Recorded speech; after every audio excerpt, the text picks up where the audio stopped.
Hello everyone, my name is Mohit Gupta and I welcome you to my YouTube channel Cam Fundamentals. In today's video, we are going to discuss equilibrium. This is part 3. The rest of the parts are given in the description box as well as iCard over here. So without wasting time, let's get started. So this is table of content and today we are going to discuss homogeneous and heterogeneous equilibria, how temperature affects the equilibrium constant, how we can write equilibrium constant, what are the units of equilibrium constant and why equilibrium constant is unitless. And at the end, we'll be talking about the application of equilibrium constant. So first, let's discuss the homogeneous equilibria. What is homogeneous equilibria? Any equilibrium in which all the reactants and the products are present in the same phase, like all are solids, all are gases, or all are liquids, then that kind of equilibrium is considered as homogeneous equilibria. For example, here I have taken a decomposition reaction of NaCl where NaCl is decomposing into NO and Cl2. Here all the reactants and the products are in gaseous phase, therefore it is a homogeneous equilibrium. Next, here again, when Fe3 plus reacts with Hcn negative to give FeScN2 positive complex, we can see here that all of them are present in the aqueous phase, which means this is also a homogeneous equilibrium. Similarly, what would be the heterogeneous equilibria? When at least one reactant or product in different phase. What does it mean? It means when at least one of the reactant or product. It's not necessary that all the reactant and product should be in different phase. At least one of the reactant and product is different, then that would be considered as heterogeneous equilibria. For example, the decomposition of calcium carbonate to give calcium oxide and carbon dioxide. In this, we have two of them are in solid state and one in gaseous phase. Since phase is different, therefore we will consider it as heterogeneous equilibria. In this reaction, we can see all of them are gases except the carbon. Therefore, this is also a heterogeneous equilibria. Now let us discuss how equilibrium constant is affected by temperature and most importantly why equilibrium constant is affected by temperature. As we know, as we increases or decreases the temperature, the rate of a reaction increases or decreases.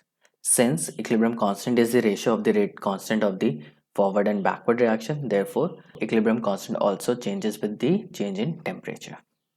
Now the rate of forward or rate of backward reaction depends upon the activation energy. Here we can see I have drawn a diagram here.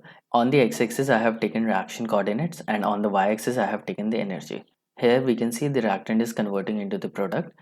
The energy of product is less means it is more stable, whereas the energy of reactant is higher as compared to the product, which means it has lower stability.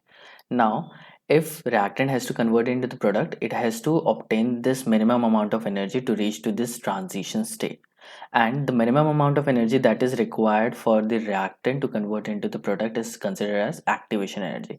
So the reactant need to have this much of energy, this EAF much of energy to convert back into the product, and this EAF is the activation energy of the forward reaction.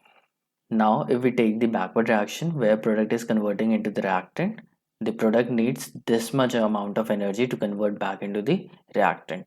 This is your EAB, which is activation energy of the backward reaction. Here we can see the activation energy of backward reaction is much larger than the activation energy of the forward reaction. So if we increase the temperature, the energy of reactant as well as energy of the product would increase. However, they increases in a different manner. They don't increases in a equal magnitude.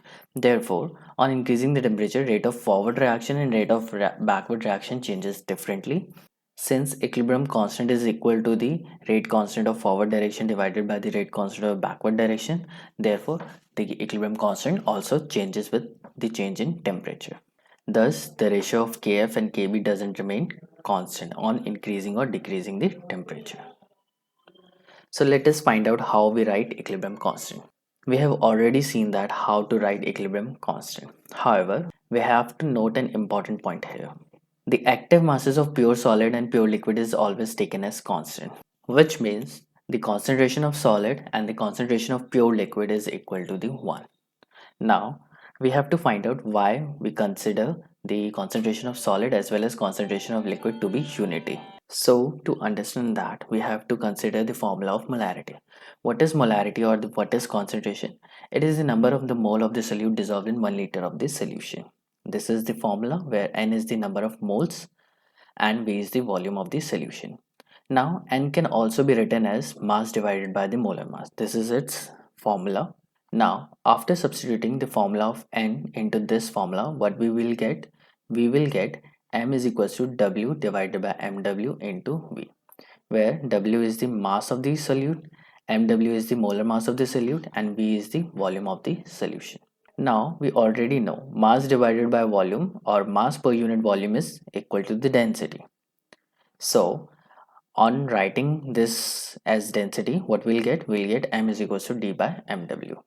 Now we know density of any solid or density of any liquid is constant. Moreover, the molar mass is always constant of a particular solute. Therefore, we can say the molarity remained constant for any pure solid or any pure liquid. Moving further, we have taken an example. This is the decomposition of calcium carbonate into carbon dioxide and calcium oxide. Here we can write the formula of equilibrium constant, which is equals to calcium oxide into carbon dioxide, their concentration, divided by calcium carbonate. Here we can say that calcium oxide and calcium carbonate are solid. Since their concentration are constant, therefore we take their active mass as unity.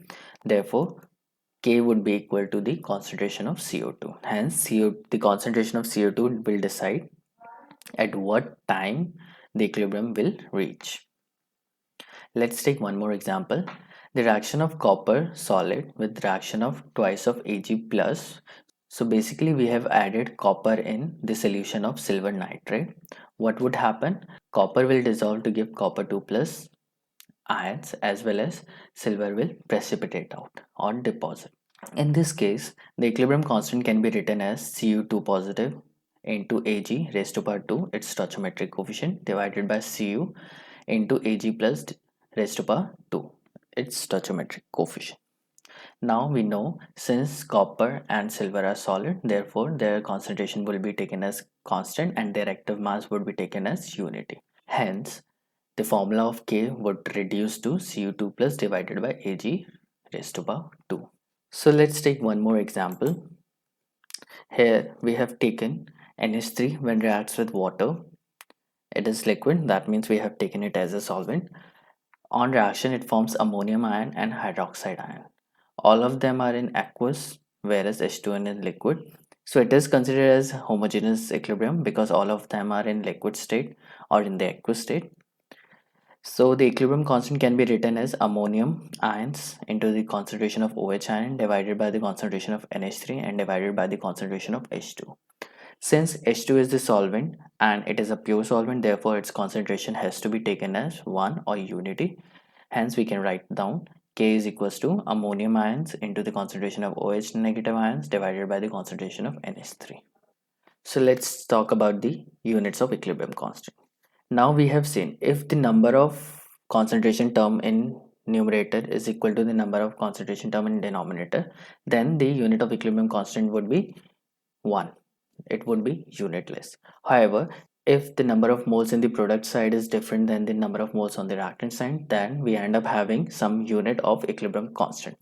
However, we always take equilibrium constant as unitless. How? Let's see. So to explain that, I have taken an equation. AA plus BB is giving us CC plus DD, where small a, small b, and small c and small d are the stoichiometric coefficient of the reactants and products respectively. So we can write down Kc is equals to C raised to power C, D raised to power D divided by A raised to power A and B raised to power B.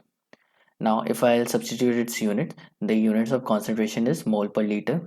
We can write it down as like this, and then we can add the power C plus D and A plus B, which becomes mole per liter C plus D minus A plus B. And hence, in general, we can write down Kc is equals to mole per liter raised to power delta N. If delta N is equals to 0, it would be unitless. However, if it is 1, 2, minus 1, minus 2, then equilibrium constant would have some unit. For reaction that occurring in gaseous phase, we can write down Kp is equals to bar raised to power delta N. The unit of pressure could be bar, atm, torr, pascal, and we have already seen the unit conversion in last part. So nowadays what we do, we take activity instead of molar concentration. Now what is the new term activity? The activity is nothing, it's just a convention where we divide the molar concentration by mole per liter. So activity is the concentration of pressure with respect to the standard concentration and pressure. What does it mean? Activity is the molar concentration and the unit of molar concentration is mole per liter. So we divided by the standard concentration, which is 1 mole per liter. So the unit mole per liter would be divided by mole per liter. What we'll get? We'll get unitless. So we take activity here. We'll be taking activity instead of molar concentration. So since we haven't taken molar concentration, and activity is unitless, so the Kc would come out to be unitless. Similarly for pressure, we take the pressure terms and we divide it by 1 atm or 1 bar, whatever the pressure terms are given.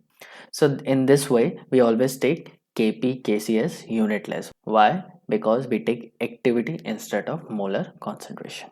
So now let us discuss the application of equilibrium constant. So there are basically three major application of equilibrium constant. The first one is extent of reaction. So using magnitude, we can easily predict where the reaction is right now, whether it is in the starting, it is about to complete, or is in middle. So if the value of Kc is very high, it is more than 10 to the power 3, then the reaction is about to complete. So the extent is it is about to complete. If the value of Kc is about 10 to the power minus 3 to 10 to the power 3, then the amount of reactant is almost comparable to the product. That's why it is almost equal to the 1, and hence the reaction is in the intermediate or in the middle stage. However, if the value of Kc is very less, around 10 less than 10 to the power minus 3, then we can say the reaction hardly proceeds. So it is in the initial state. The reaction has not started, or it's been 2 or 3 seconds when the reaction has just started. So I have given here this diagram. The value of Kc is 1, 10 to the power 3 and 10 to the power minus 3. The value more than 10 to the power 3, then it would be extremely large Kc and the reaction is about to complete. If the value is negligible, less than 10 to the power minus 3, then we can say the reaction hardly proceeds, while the concentration of reactant is very much higher as compared to the concentration of product. However, if the value of Kc is equal to 1, as we know, the formula of Kc is concentration of product divided by reactant. And if the value of Kc is 1, which means the concentration of reactants and products are almost comparable. If the value is very much higher than 10 to the power 3, the reaction proceeds to completion. Let's talk about the second application, is the direction of equilibrium. So if you have the value of the equilibrium constant as well as value of the reaction quotient, you can easily predict in which direction the reaction is about to go. So let us find out what is reaction quotient here. The ratio of the concentration of product to the reactant at any stage of the reaction is considered as reaction quotient or concentration quotient. However, if the concentration of product divided by the concentration of reactant is at equilibrium, then it is considered as equilibrium constant. So what is the difference between equilibrium constant and reaction quotient? Equilibrium constant exists only at equilibrium. However, reaction quotient or concentration quotient occur at any other place, not on equilibrium. So it is denoted by QC. AA plus BB is giving us CC plus DD. I have taken this example. In this case, QC would be C raised to power C, D raised to power D, A raised to power A, B raised to power B. So this is your reaction quotient if your reaction hasn't reached to the equilibrium yet. However, if it has reached to the equilibrium, then QC becomes KC. So from this diagram, we can easily predict. Now what QC does, it's try to become equal to the Kc. So in order to become equal to Kc, it has to increase. Therefore, it goes in the forward direction. At any stage where the value of Kc and Qc is equal, it means that the reaction has reached to the equilibrium and reaction won't go in any of the direction. It will stay there. However, if you do any reaction at any certain point, you find out the value of Qc, which is much higher than the value of Kc, then it means that the reaction is about to almost complete. Moreover, since the value of Qc is very much high than Kc, then Qc will try to become equal to the Kc, and in order to do so, the product will convert back into the reactant, and hence the reaction would go in the backward direction. So you can see here, if the value of Qc is less, it will go in the forward direction. If the value of Qc is very higher than Kc, then it will go into the backward direction. What happens is Kc is always try to equal to the Qc. So here I have written Kc is equals to Qc, then equilibrium. Kc is less than Qc, then reaction would go in backward direction. If Qc is less than Kc, then it will go in the forward direction. So the last application is calculating the equilibrium concentration. So in a reaction where you know what is the value of equilibrium constant, then you can easily find out the value of the reactant and product if you know the initial concentration of the reactant. Okay, so what are the criteria? You should know the value of equilibrium constant, as well as you should know the value of the equilibrium constant. So if initial concentration of the reactant is known as Kc is known, then equilibrium concentration of reactant and product can be determined easily. And how we can find it out, we'll discuss in the next part. In part 4, I'll be taking few numericals and I'll show you how to do that. So today we have learned these many things. So this is it for the today's video.